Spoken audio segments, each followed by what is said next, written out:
Shinchan, உன்னோட cover கிழிஞ்சிருக்கு பாரு. சரி, அதை என்கிட்ட கூட, நீ இதை வச்சுக்க. இது இப்படியே தூக்கிட்டு போனா எல்லாம் கீழே விழுந்துருமே. இதுக்குள்ள ஒரு பேக் வச்ச மாதிரி ஞாபகம்.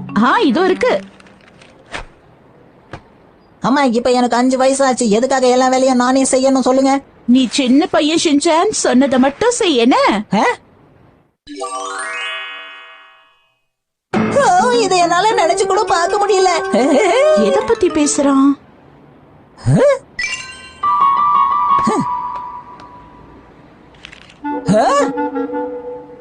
என்ன இது? அம்மா, இது கீழே விழுந்துருச்சுன்னு நினைக்கிறேம்மா. இத வச்சு நான் சாக்கோபி வாங்கிக்கலாமா? 10 சாக்கோபி கூட வாங்கலாம். ஆனா அது கீழே விழுந்த காசு யாரோடதோ அதை மறுபடியும் கீழே போடு. அப்படியாமா? ஆனா இது யாருக்கு சொந்தமானதுன்னு எழுதவே இல்லையே. இந்த மாதிரி பணத்துல யாரும் எதுவும் எழுத மாட்டாங்க. பாவம், யாரோ தொலைச்சிட்டாங்க போல இருக்கு. போலீஸ் பூத்துல கொண்டு போய் கொடுத்துருப்போம். இல்ல, கொடுக்க முடியாது. இத நாம எடுத்துட்டு போறது ரொம்ப தப்பு.